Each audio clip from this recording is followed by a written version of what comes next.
आइए अगला टॉपिक देखते हैं हम एलपीसी या अंतिम वेतन प्रमाण पत्र। यह बहुत ही ज़रूरी दस्तावेज है। अगर आप एक स्थान से दूसरे स्थान पर ट्रांसफ़र होते हैं, वेतन वृद्धि लगती है या फिर नए नियुक्ति के लिए भी जाते हैं तो अंतिम वेतन प्रमाण पत्र आवश्यक है। नवीन नियुक्ति जो कि प्रथम बार नियुक्ति हो रही है तो ऐसे केस में अंतिम प्रमाण पत्र की आवश्यकता नहीं होगी। सामान्यतः जो प्रोसीजर है, मेडिकल सर्टिफिकेट, पुलिस वेरिफिकेशन, दस्तावेज परीक्षण, कुछ बॉन्ड वगैरह के द्वारा आपको ज्वाइनिंग दे दी जाती है। लेकिन अगर ट्रांसफ़र हो रहा है, वेतन वृद्धि हो रहा है या एक विभाग से दूसरे विभाग आप तकनीकी त्याग पत्र के द्वारा जा रहे हैं तब आपको अंतिम वेतन प्रमाण पत्र की आवश्यकता पड़ती है। और एसएएस के एग्ज़ाम में पेपर 4 में अंतिम वेतन प्रमाण पत्र भी एक प्रायोगिक परीक्षा है, प्रैक्टिकल परीक्षा है, यानी असैनिक लेखा के व्यवहारिक में अंतिम वेतन प्रमाण पत्र भी अक्सर पूछा जाता है। एक और टॉपिक है जीपीएफ कैलकुलेशन। अंतिम प्रमाण पत्र और जीपीएफ कैलकुलेशन दोनों में से कोई एक टॉपिक आता है एग्जाम में, तो जीपीएफ कैलकुलेशन भी देखेंगे। अभी देखते हैं अंतिम प्रमाण पत्र। देखते हैं प्रोफार्मा किस प्रकार से होता है अंतिम वेतन प्रमाण पत्र का। अंतिम वेतन प्रमाण पत्र का प्रारूप परिशिष्ट 10 में उल्लेखित है। यह परिशिष्ट छत्तीसगढ़ कोषालय संहिता भाग 1 का परिशिष्ट 10 है तथा छत्तीसगढ़ कोषालय संहिता भाग 1 के सहायक नियम 220 के द्वारा उल्लेखित है। छत्तीसगढ़ सहायक नियम 220 के अनुसार अंतिम वेतन प्रमाण पत्र के बारे में क्या प्रावधान है देखते हैं। ये 8 भागों में डिवाइड किया हुआ है कि अंतिम वेतन प्रमाण पत्र किन्हें किन्हें हस्ताक्षर करना चाहिए।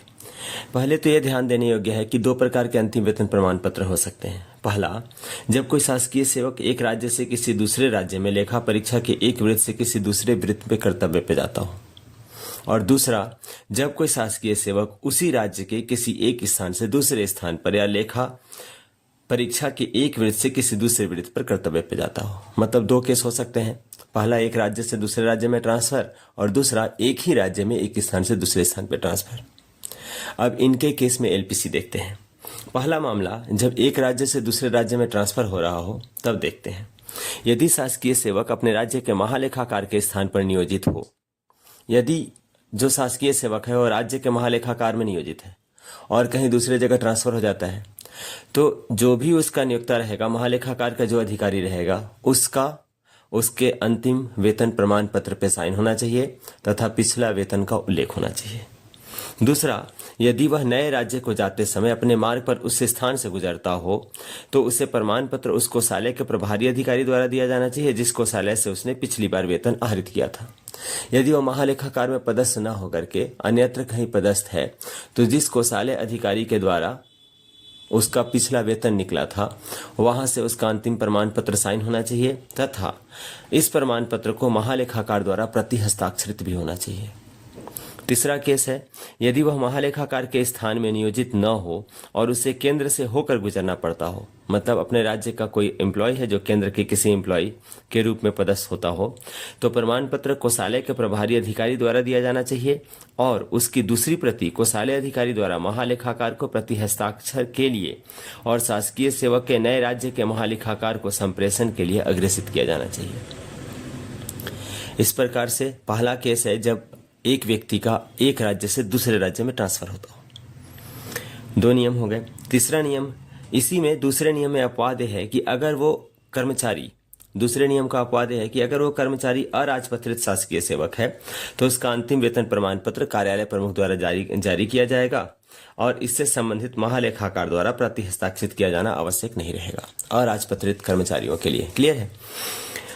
नियम 3 है कि स्थानांतरण के दूसरे मामले में जब शासकीय सेवक को उस कोषालय के प्रभारी अधिकारी से जिस कोषालय से उसने पिछली बार वेतन आहरित किया हो या यदि वह अराजपत्रित शासकीय सेवक है तो उस कार्यालय प्रमुख से जिसके अधीन वह पिछली बार नियोजित रहा हो अंतिम वेतन प्रमाण पत्र अभिप्राप्त करना चाहिए।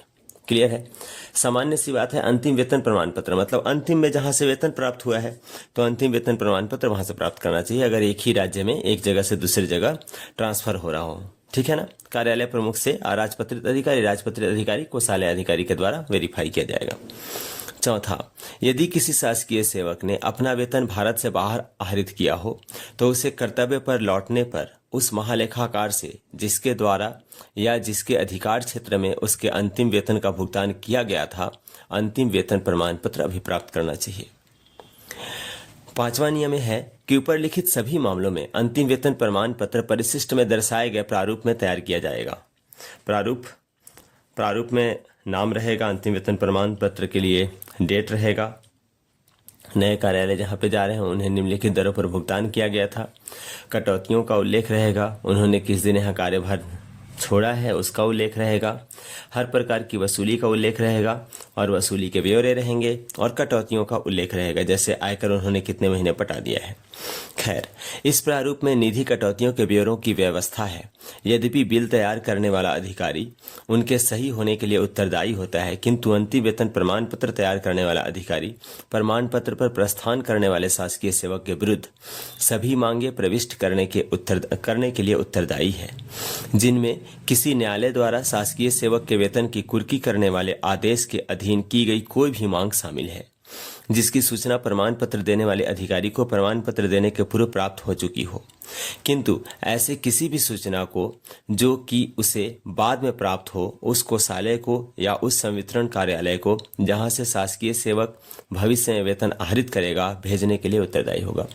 पहले तो जितनी भी प्रकार की कटौतियां, जितनी भी प्रकार की वसूलियां उसके विरुद्ध हैं उनको आप दिखाइए, लेकिन अगर न्यायालय से कोई आदेश अंतिम वेतन प्रमाण पत्र जारी कर देने के बाद आपके कार्यालय को प्राप्त होता है कि इनका ये वसूली किया जाना और आवश्यक है, तो तत्काल उसके नए कार्यालय में आप सूचना दीजिए कि अमुक वसूली भी शेष है। अंतिम वेतन प्रमाण पत्र तैयार करने वाले अधिकारी को किन्हीं भी ऐसी बीमा पॉलिसियां संबंधी ब्यौरे भी प्रविष्ट करने चाहिए जिन पॉलिसियों की वित्त व्यवस्था किसी भविष्य निधि से की जा रही हो, जिसमें उस बीमा कंपनी का नाम, पॉलिसी क्रमांक तथा प्रीमियम की राशि और तारीख दर्शाना चाहिए। अगर कोई बीमा हो जिनका वित्त विभाग से कटौती हो रहा हो तो उसका भी तारीख वगैरह का उल्लेख करना चाहिए। खैर, नियम छठवां, एक ही लेखा परीक्षा वृत्त के भीतर के एक जिले से किसी दूसरे जिले के स्थानांतरण के सभी मामलों में अंतिम वेतन प्रमाण पत्र में पिछला नियमित या मासिक भुगतान भी निर्दिष्ट किया जाना चाहिए, और सिवाय वहां जहां किसी शासन के कोषालय नियमों या वित्तीय नियमों में उनके विपरीत उल्लंघित न हो, जिस माह में स्थानांतरण किया गया हो उस माह के संपूर्ण वेतन का भुगतान किया जाना चाहिए। क्लियर है। सातवां, किसी भी ऐसे शासकीय सेवक के वेतन बिल के मामले में, चाहे वह किसी भी ओहदे का शासकीय सेवक हो, जिससे यह अपेक्षित हो कि वह शासन के मुख्यालय के साथ किसी ऐसे पहाड़ी स्थान को जाए जिससे कि तत्समय शासन के मुख्यालय के रूप में घोषित किया गया हो, बिल पर किसी राजपत्रित अधिकारी के हस्ताक्षर या प्रति हस्ताक्षर को इन नियमों के प्रयोजनार्थ अंतिम वेतन प्रमाण पत्र के रूप में माना जाएगा। सपोज कोई कार्यालय है, अभी मैदानी क्षेत्र में है, जैसे कि सामान्यतः मुख्यमंत्री ग्राम सड़क योजना वाला जो कार्यालय है, सपोज आज बस्तर में है, इसी कार्यालय का ट्रांसफर करके मनेंद्रगढ़ भेज दिया गया है, तो इस प्रकार से, या इसी कार्यालय का ट्रांसफर करके मैन पार्ट के हिल स्टेशन एरिया में भेज दिया गया है, क्योंकि कार्यालय का पूरा मुख्यालय ही वहां चला गया है, इसलिए अंतिम वेतन प्रमाण पत्र किसी भी राजपत्रित अधिकारी के द्वारा साइन किया जा सकता है और वैध रहेगा। आठवां नियम, किसी शासकीय सेवक को किसी अराजपत्रित पद से किसी राजपत्रित पद पर पदोन्नति होने पर उसके संक्रमण काल के वेतन तथा भत्तों के आहरण के प्रयोजनार्थ कार्यालय प्रमुख द्वारा सीधे लेखा परीक्षा कार्यालय को अंतिम वेतन प्रमाण पत्र भेजा जाना चाहिए। अगर किसी का अराजपत्रित से राजपत्रित में प्रमोशन हो गया है और उसका अंतिम वेतन प्रमाण पत्र बन रहा है तो उसका एक कॉपी सीधे लेखा परीक्षा कार्यालय को या महालेखाकार को भेजा जाना आवश्यक है। इस प्रकार से अंतिम वेतन प्रमाण पत्र के 8 पॉइंट में थ्योरी है।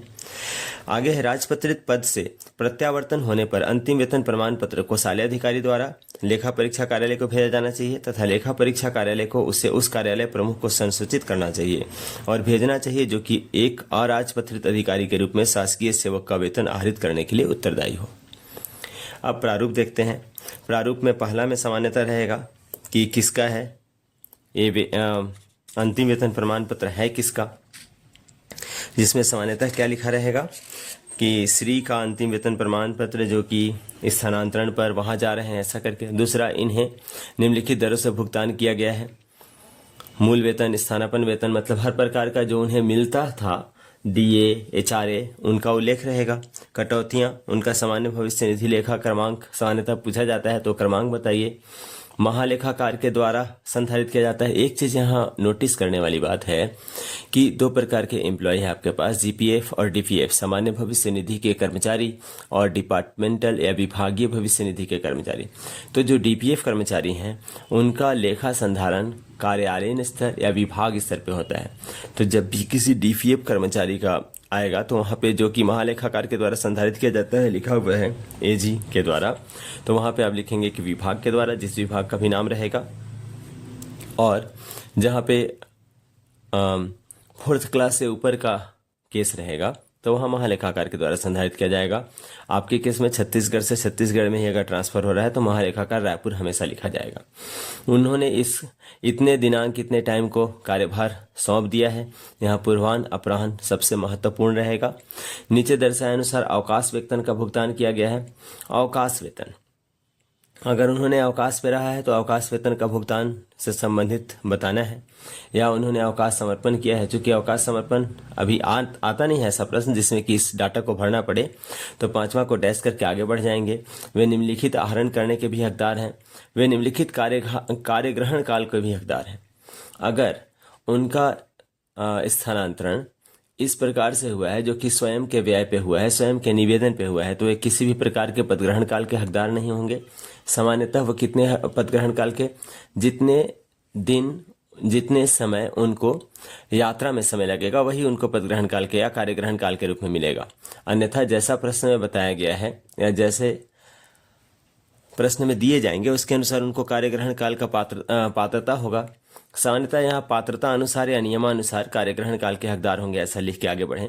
चालू वर्ष के आरंभ में आज दिनांक तक वसूल किए गए आयकर के ब्यौरे पृष्ठभाग पे टेबल बने हुए, वहाँ पे आयकर के ब्यौरे रहेंगे। जैसे ही सेकेंड पार्ट पे जाएंगे तो वसूलियों का ब्यौरा रहेगा। तो जितने भी वसूली उन्होंने यात्रा भत्ता अग्रिम लिया है या जो भी अग्रिम लिया है उनकी वसूली हो जाएगी। अवकाश वेतन की कटौतियों की वसूली हो जाएगी। तथा टेबल में आप आयकर कटौतियों को दिखाएंगे। इसमें वेतन, उपादान, फीस, निधियां, कटौतियां ये सब दिखाने की जरूरत नहीं है। सबको डैश डैश करते हुए जाइए। जितने मंथ का आयकर कटौती हुआ है उसको दिखाइए। सामान्यतः ऐसा देखा गया है कि आजकल या पूर्व में भी जब एलपीसी जारी होती थी तो नीचे में प्रमाणीकरण दर्शा करके उसमें बताते थे कि भाई इतने दिन अर्जित अवकाश है, इतने दिन आकस्मिक अवकाश शेष है। लेकिन जब भी एलपीसी जारी होगा इसके साथ साथ आपका सर्विस बुक भी जाएगा जिसमें पूर्ण लेखा संधारित रहेगा, तो अलग से प्रमाणीकरण लिखे जाने की आवश्यकता नहीं है। और हमें प्रश्न में बताया भी नहीं होता है कि कितने दिन अर्जित अवकाश शेष है, कितने दिन अर्धवेतन अवकाश शेष है, तो इतना ही भरना है। फिर जो सेकेंड पार्ट है, जो द्वितीय पेज है, वहाँ पे किसी भी प्रकार का कार्यालय प्रमुख का हस्ताक्षर नहीं होगा। लेकिन प्रथम पेज पर संयुक्त सामान्यतः कार्यालय प्रमुख का आदिम जाति कल्याण संचालनालय का तो एक ही जगह हस्ताक्षर होगा। प्रथम पेज के अंतिम में दिनांक डेट लिखे रहेंगे और द्वितीय पेज में किसी भी प्रकार का कार्यालय प्रमुख का हस्ताक्षर नहीं होगा। उनका अंतिम वेतन प्रमाण पत्र निम्न विवरण के आधार पर तैयार कीजिए। हम लोग अंतिम वेतन प्रमाण पत्र का एक प्रैक्टिकल ही देख लेते हैं कि किस प्रकार से बना रहे हैं। क्लियर है? आदिम जाति कल्याण का संयुक्त संचालक है। वित्त में समान सामर्थ्य मतलब समान संवर्ग, एक ही संवर्ग में स्थानांतरण हुआ है, ठीक है ना। इनका अंतिम वेतन प्रमाण पत्र तैयार करना है। इनके बारे में निम्न विवरण दिया हुआ है। पहला, मूल वेतन 88,000 रुपये, महंगाई भत्ता 14,960, नगर क्षतिपूर्ति भत्ता 75 रुपये, सामान्य भविष्य निधि के अंशदान 14,560, आयकर कटौती 4,000 रुपये, समूह बीमा योजना 480, शासकीय वाहन की कटौती 250, 5,000 रुपये स्थानांतरण यात्रा अग्रिम इन्होंने लिया है तथा 1 माह का वेतन भी अग्रिम में इन्होंने लिया है। इनका ट्रांसफर हुआ है 10/8/2023 को और 13/8/2023 को इन्होंने कोषालय से आहरण किया है और 14/8/2023 को पूर्वाह्न में यहाँ से कार्य मुक्त हो जाते हैं नए कार्यालय के लिए। मीन्स पुराने कार्यालय से ही इन्होंने लिया है जिनकी वसूली करनी चाहिए होगी। श्री का सामान्य भविष्य निधि क्रमांक CTTA 480 दिया है। इस पूरे प्रश्न में वेतन में उनको HRA इंक्लूड नहीं किया गया है। मीन्स जहाँ भी पूर्व कार्यालय में थे वहाँ पे इनको शासकीय रूम अलॉट रहा होगा, ठीक है। इस प्रश्न को बनाना आसान रहेगा, लेकिन इसमें एक चीज़ हमें फाइंड करना पड़ेगा कि 1 माह का वेतन 13/8/2023 द्वारा आहरण किया गया, अग्रिम में आहरण किया गया। क्लियर है? जैसा कि 7वां वेतनमान चल रहा है, यहाँ वेतन वृद्धि 1 जनवरी और 1 जुलाई को ही हमेशा होती है। मीन्स अगर उनकी 1 जनवरी को भी वेतन वृद्धि हुई थी तो भी उनका वेतन जुलाई में वही रहेगा, क्योंकि हम अभी अगस्त में हैं। और अगर 1 जुलाई को इंक्रीमेंट लगी होगी तो भी जुलाई का वेतन जो रहा होगा उसके अनुसार ही अगस्त का वेतन मिल रहा है। मीन्स 1 माह पूर्व का वेतन निकालने के लिए अभी का जो वेतन है वही 1 माह पूर्व का भी वेतन था। क्लियर है? उसे निकालने के लिए मूल वेतन महंगा 1 माह का वेतन आ जाएगा।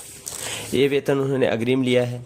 साथ साथ कहीं पे भी ऐसा उल्लेख नहीं किया गया है कि कितने किस्तों में कटवाएंगे, तो आप ये भी लिख सकते हैं कि नियमानुसार कटौती किया जाए या माना 3 किस्तों में वसूल की जाएगी, ऐसा करके आप लिख सकते हैं। ठीक है ना? अब हम इसका प्रोफार्मा भरना शुरू करते हैं। पहले प्रोफार्मा में श्री क संयुक्त संचालक वित्त लिखेंगे। पहला जैसा कि प्रोफार्मा में दिया हुआ है तो इसमें लिखेंगे श्री के मतलब कार्यालय का नाम, श्री संयुक्त संचालक वित्त का अंतिम वेतन प्रमाण पत्र जो कि समान संवर्ग पर जा रहे हैं। जहाँ पे भी ये तो दिया नहीं गया है कि किस कार्यालय के लिए जा रहे हैं, तो यहाँ पे ऐसा रहेगा। क्लियर है? दूसरा, जिन्हें खाली स्थान तक निम्नलिखित दरों का भुगतान किया गया है। अब चूंकि 14 तारीख को यहाँ से पूर्वान्ह में कार्य मुक्त हो गए हैं तो आपको 14 तारीख तक निम्नलिखित दरों का भुगतान किया गया है ऐसा लिखना चाहिए। या 14 तारीख चूंकि समान संवर्ग में स्थानांतरण हुआ है तो आप पूर्व माह के वेतन तक लिखिए। यहाँ पे क्या लिखेंगे दूसरा में कि उन्हें 31 जुलाई 2023 31/7/2023 तक निम्नलिखित दरों का भुगतान किया गया है। दूसरा में क्या लिखा रहेगा? 31/7/2023। अब वेतन बताइए कि मूल वेतन 88,000 रुपये, महंगाई भत्ता 14,660 तथा नगर क्षतिपूर्ति भत्ता 50। सामान्यतः जो कार्यालय आपका अंतिम वेतन प्रमाण पत्र जारी कर रहा है उसे हमेशा ये पता है कि वहाँ का महंगाई भत्ता कितना था, क्या था, कितना कटौती हुई है, क्योंकि वो पिछले माह का वेतन देख करके ही आपका अंतिम वेतन प्रमाण पत्र जारी कर रहा है। तो सामान्यतः यह पैसा लिखा हुआ होना चाहिए कि महंगाई भत्ता इतने रुपए कटा था, जो कि सही है।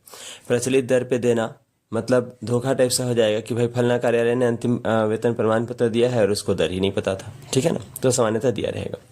अब नीचे में आएंगे कटौतियाँ। तो कटौतियों के नीचे पूरा कटौती उल्लेख करेंगे। कटौती कौन कौन सी है? सामान्य भविष्य निधि का अंशदान जो 14,560 रुपये, आयकर कटौती 4,000 रुपये, समूह बीमा योजना 480 रुपये, शासकीय वाहन की कटौती 250 रुपये। इतना कटौती लिखेंगे, कहीं पे भी योग नहीं दिखाएंगे। ठीक है ना? अगला आ जाएंगे क्रमांक तीसरा, इनका सामान्य भविष्य निधि लेखा क्रमांक। सामान्य भविष्य निधि लेखा क्रमांक क्रमांक 11 में दिया गया है। सामान्य भविष्य निधि लेखा क्रमांक है CTTA 480, उसको लिख देंगे, जो कि महालेखाकार द्वारा संचालित किया जाता है। किस महालेखाकार के द्वारा? तो रायपुर के द्वारा। इन्होंने दिनांक कितने तारीख को? पूर्वान्ह में कितने तारीख को? 14/8/2023 को अपना पद का कार्यभार सौंप दिया है। ठीक है ना? इन्होंने पांचवा, इन्हें नीचे दर्शाए अनुसार अवकाश वेतन का भुगतान किया गया है। पृष्ठ भाग पर दर्शाए अनुसार कटौती की गई है। चूंकि प्रश्न में किसी प्रकार का अवकाश वेतन का उल्लेख नहीं है तो इनको तिरछी लाइन से कट कर देंगे या निरंक लिखेंगे। ठीक है ना? छठवां, वे निम्नलिखित आहरण करने के भी हकदार होंगे। 7वां में लिखा है कि वे खाली स्थान दिनों के पदग्रहण काल के भी हकदार होंगे। तो यहाँ पे पात्रता अनुसार या नियमानुसार लिखेंगे। ठीक है ना?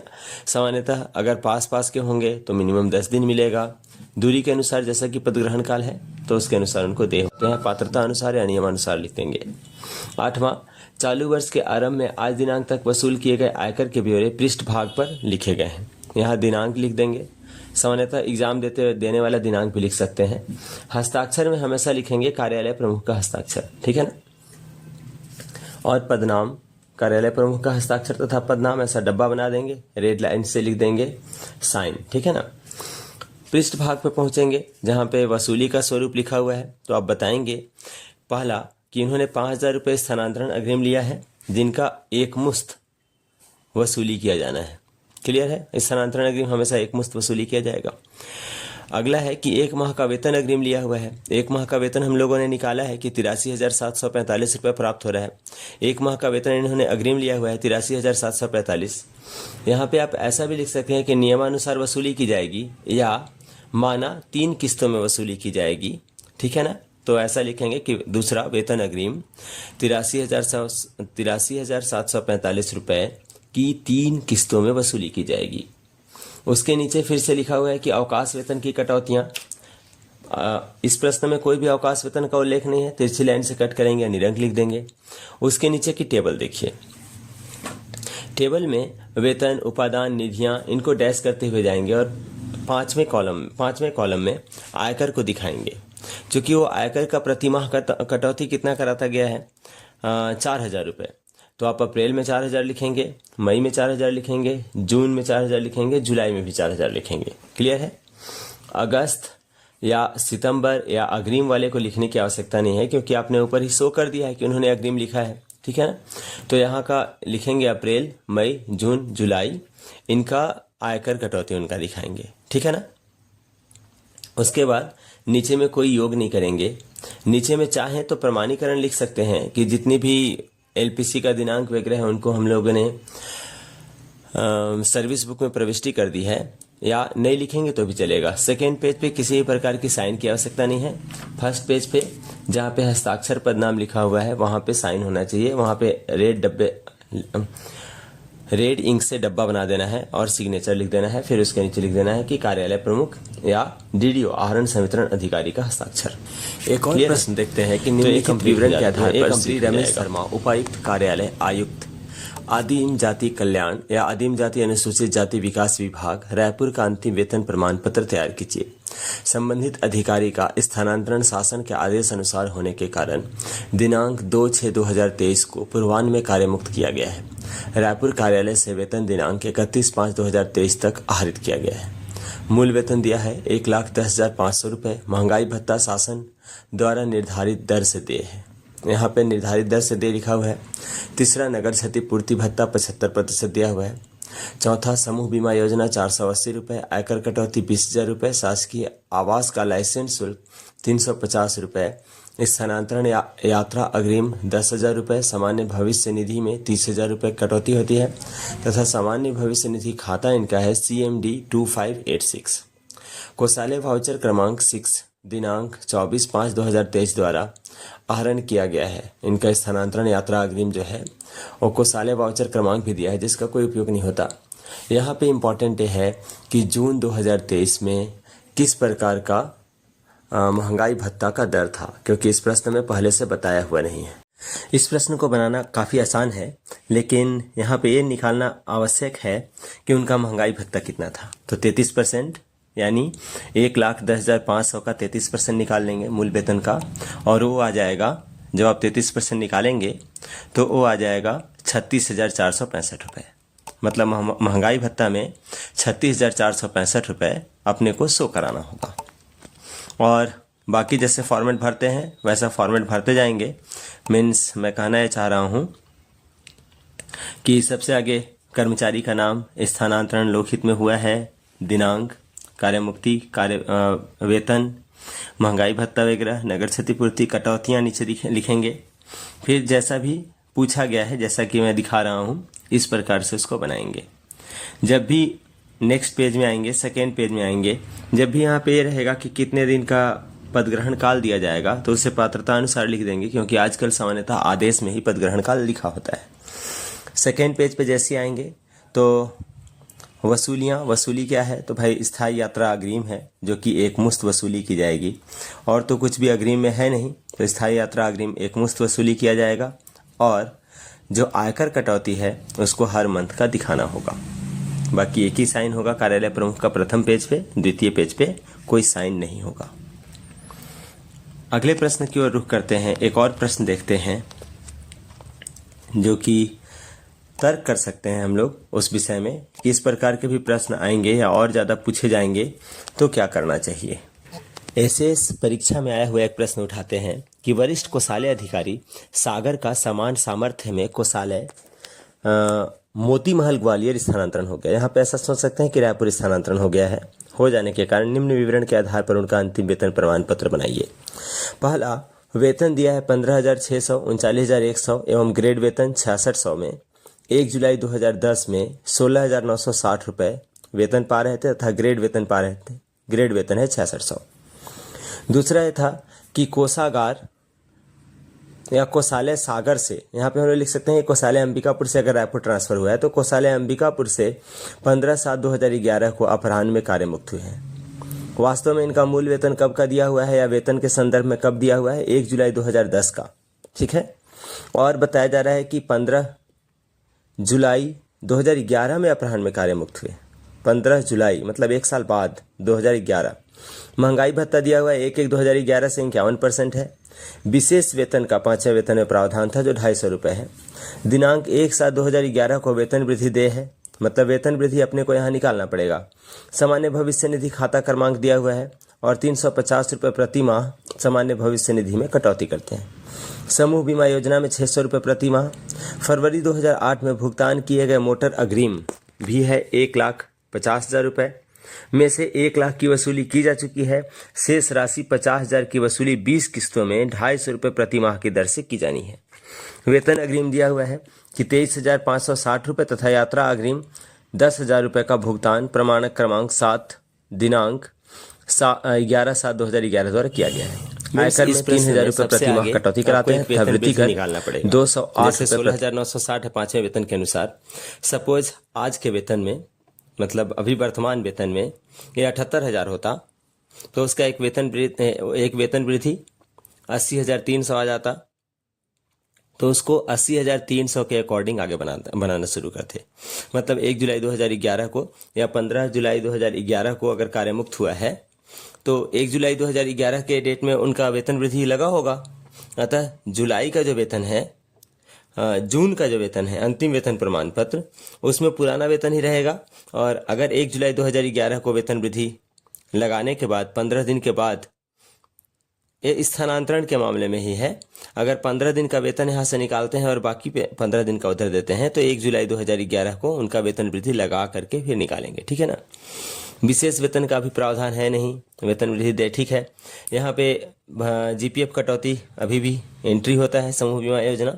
सामान्यतः अपने यहाँ 480 ही अधिकतम है तो उसी के अनुसार 400 अधिकतम प्रति माह होता छत्तीसगढ़ के अनुसार। मोटरसाइकिल अग्रिम आदि जितने भी अग्रिम हैं उनको द्वितीय पेज में जाकर के वसूली दिखाएंगे कि उनका 250 रुपये प्रति माह की दर से वसूली होता है, तो 250 रुपये प्रति माह यहाँ भी वसूली किया गया है। और वह बताएंगे कि 20 किस्तों की वसूली की जा चुकी है, 21वां किस्त की वसूली आगे होगी और अन्य 5 बचे रहेंगे। ठीक है ना।